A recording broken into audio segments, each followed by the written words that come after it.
cette invitée du jour, c'est Claire Hugues. Bonjour, bienvenue. Bonjour. Conseillère régionale déléguée aux affaires maritimes. Vous êtes notamment en charge de cette journée régionale sur la culture et des risques littoraux. Ça va se passer à la Barre-de-Mont le 7 octobre prochain.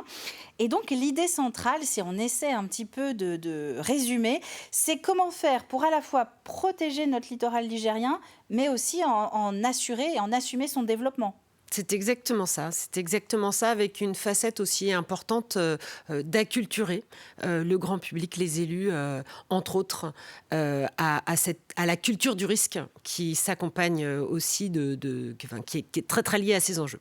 Et d'où est venue cette idée? Est-ce que c'est quelque chose que les régions voisines, par exemple, font aussi, ou c'est un besoin qui s'est ressenti dans les Pays de la Loire? Alors, c'est quelque chose qui monte un petit peu partout sur nos littoraux français. C'est vrai que jusqu'ici, la région des Pays de la Loire accompagnait les territoires plutôt dans le sujet de la défense et de la connaissance des risques littoraux. Et c'est vrai qu'il nous paraît important aujourd'hui, en complémentarité, d'organiser des événements qui permettent justement de mieux connaître et de mieux partager autour de cette culture du risque avec un public assez large, et donc une volonté d'organiser des événements en partenariat avec les territoires locaux. Mais finalement, ce qui est assez récent, c'est de se rendre compte que on ne peut pas dissocier protection et développement. On ne peut pas travailler sur la protection de l'environnement d'un côté sur une journée, et une autre journée parler accueil de nouveaux habitants, implantation de nouvelles entreprises. Il faut vraiment lier les deux. Exactement. C'est vraiment ce qu'on appelle la stratégie d'adaptation des littoraux. C'est vraiment sur ce sujet. C'est en quoi on doit défendre, et on était plutôt sur ce registre précédemment, et en quoi, parallèlement, complètement lié, vous avez raison, on doit s'adapter. Mais c'est un vrai défi. Je vous confirme. Je vous confirme, c'est un vrai défi parce qu'il va falloir aussi qu'on arrive à expliquer aux gens que sur certains territoires, on va peut-être laisser faire. On va peut-être laisser faire face à ces littoraux qui vont évoluer face au changement climatique. Donc, se défendre, se préparer. Et puis peut-être sur certains sujets se dire que on devra dans cette adaptation laisser faire les choses. Donc on essaye de regarder finalement comment mieux connaître pour adapter au mieux, tout en préservant le développement de nos territoires littoraux qui sont extrêmement attractifs, sur lesquels on a une très grande part de notre population qui habite, et sur lequel il y a du développement économique important, le tourisme, mais pas que. Il y a aussi de l'agriculture sur nos territoires littoraux. Et puis, on peut penser à nos conchiliculteurs. Il y a beaucoup d'activités. Mais quand vous dites laisser faire, c'est laisser faire la nature et donc grignoter sur ce trait de côte, ou laisser faire le développement économique? Les deux, en fait. Je pense que ce qui est crucial, c'est vraiment de bien comprendre notre littoral, de bien comprendre comment il est fait, de bien comprendre aussi comment on va avoir des effets sur ce littoral au gré de ce changement climatique, et comment finalement on va pouvoir avoir une stratégie ou de continuer un développement en tenant compte de ces changements, ou alors peut-être sur certains territoires de se dire, eh bien non, finalement, là on est sur des espaces assez naturels et on va plutôt avoir une stratégie de laisser faire. Mais la connaissance est cruciale, d'anticiper est crucial pour voir comment on peut exactement concilier tout ça. Alors évidemment, cette journée régionale sur la culture des risques littoraux à l'échelle des Pays de la Loire, ça concerne un peu plus la Vendée que la Mayenne, par exemple.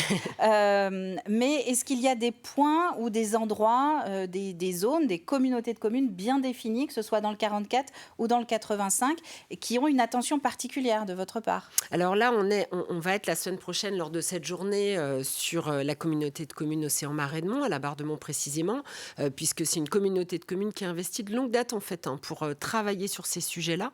Mais on va rencontrer ces problématiques d'adaptation au changement climatique sur la totalité de notre littoral ligérien, totalité du littoral des Pays de la Loire, avec des enjeux différents. Des enjeux, tout va dépendre finalement de quoi est constitué ce littoral. Est-ce qu'on a des enjeux de submersion plus forts? Est-ce qu'on a des enjeux de recul du trait de côte parce qu'on est sur du dunaire? Est-ce qu'on a des ports? Donc on a l'estuaire de la Loire, plus au nord en Loire-Atlantique, qui a ses propres enjeux aussi. Donc on essaye, nous, à la région des Pays de la Loire, d'accompagner au mieux chaque territoire en fonction de ses spécificités, de ses besoins, et puis de la maturation du sujet aussi, puisque, comme je le disais, des communautés de communes sont investies de longue date sur ces sujets-là, d'autres plus récemment. Mais le sujet est vraiment pris à bras-le-corps par l'ensemble des élus du littoral maintenant. Mais c'est vrai que c'est compliqué de prendre des décisions à l'échelle d'une région quand, comme vous dites, chaque chaque territoire a vraiment ses spécificités. Exactement. Et c'est pour ça que la vision de notre région, ma vision, c'est aussi qu'on puisse accompagner les territoires et non pas essayer d'avoir une vision ligérienne, d'avoir une vision totale des 450 kilomètres de notre littoral, puisque les enjeux sont différents d'un endroit à un autre.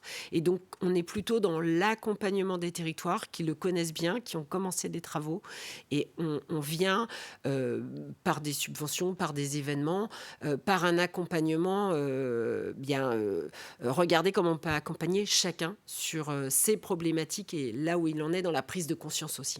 Qu'est-ce qui doit ressortir de cette journée régionale? Est-ce que c'est justement une sorte de livre blanc ou alors un résumé des des axes de travail? Non, non, je pense que ce qui est important, et si on pourra se dire qu'on a réussi ces journées, c'est la mobilisation des publics. On a, lors de cette journée du 7 octobre, des événements ou des temps qui sont plutôt dédiés pour les élus, on va dire pour les décideurs, avec des conférences, des tables rondes, plutôt voilà, en essayant d'éclairer au mieux ceux qui devront prendre des décisions demain, après-demain. Et puis, on a une autre partie de ces journées, et il y a un challenge aussi, c'est faire augmenter la culture du risque. Et donc, on est vraiment là, très tourné vers le grand public. Et puis aussi les scolaires. J'espère qu'on aura des scolaires et du grand public qui seront répondants. Avec une sensibilisation effectivement des plus jeunes, par le biais notamment d'un spectacle Exactement. qui va se tenir. Et sur ces tables rondes, alors mutualiser les moyens de secours notamment, et une table ronde, mais on en revient au début de la conversation, concilier le développement du littoral et les risques. Est-ce que c'est finalement réellement possible? C'est ce qui sera abordé. Alors je ne sais pas s'il y aura la réponse, mais en tout cas c'est ce qui sera abordé au cours de cette journée. Est-ce qu'il y a une échéance? À partir de quel moment on peut espérer voir des résultats ou les choses avancer? Mais les choses avancent déjà, en fait, puisque on est sur un territoire, je pense qu'il n'est pas utile de le rappeler, mais qui a vécu Xynthia. Donc, depuis 2010-2012, l'État, la région, les 2 départements littoraux, les communautés de communes, les communautés d'agglomération sont déjà extrêmement engagées sur le sujet de l'adaptation au changement climatique, avec les enjeux de défense vis-à-vis de ce qui provoque le risque, évidemment. Ça a été le premier réflexe et les premières actions tout un chacun. Et puis, on a aussi beaucoup investi dans un observatoire qui émane de l'Université de Nantes, l'Observatoire régional des risques côtiers, qui depuis 2010-2012 apporte le maximum d'informations possibles, d'outils, d'aide à la décision. Donc les choses bougent déjà. Je crois que la différence aujourd'hui, depuis la loi climat-résilience, c'est plutôt d'accepter qu'on va avoir une stratégie différenciée. La stratégie qui est finalement de dire oui, on va continuer le développement économique, mais on n'aura pas que cette défense-là, et comme je le disais tout à l'heure, d'avoir aussi, sur certains endroits du territoire, eh bien finalement peut-être se laisser faire de la nature, parce que c'est possible à cet endroit-là. Merci Claire Hugues, on arrive déjà au terme de l'entretien, beaucoup de choses à dire. Donc la date à retenir, c'est le 7 octobre. Ça se passe à la Barre-de-Mont, l'espace Terre de Sel, cette journée régionale sur la culture des risques littoraux. Voilà, on avait l'affiche à l'écran. Merci à vous d'être venu sur le plateau de la matinale. Beaucoup.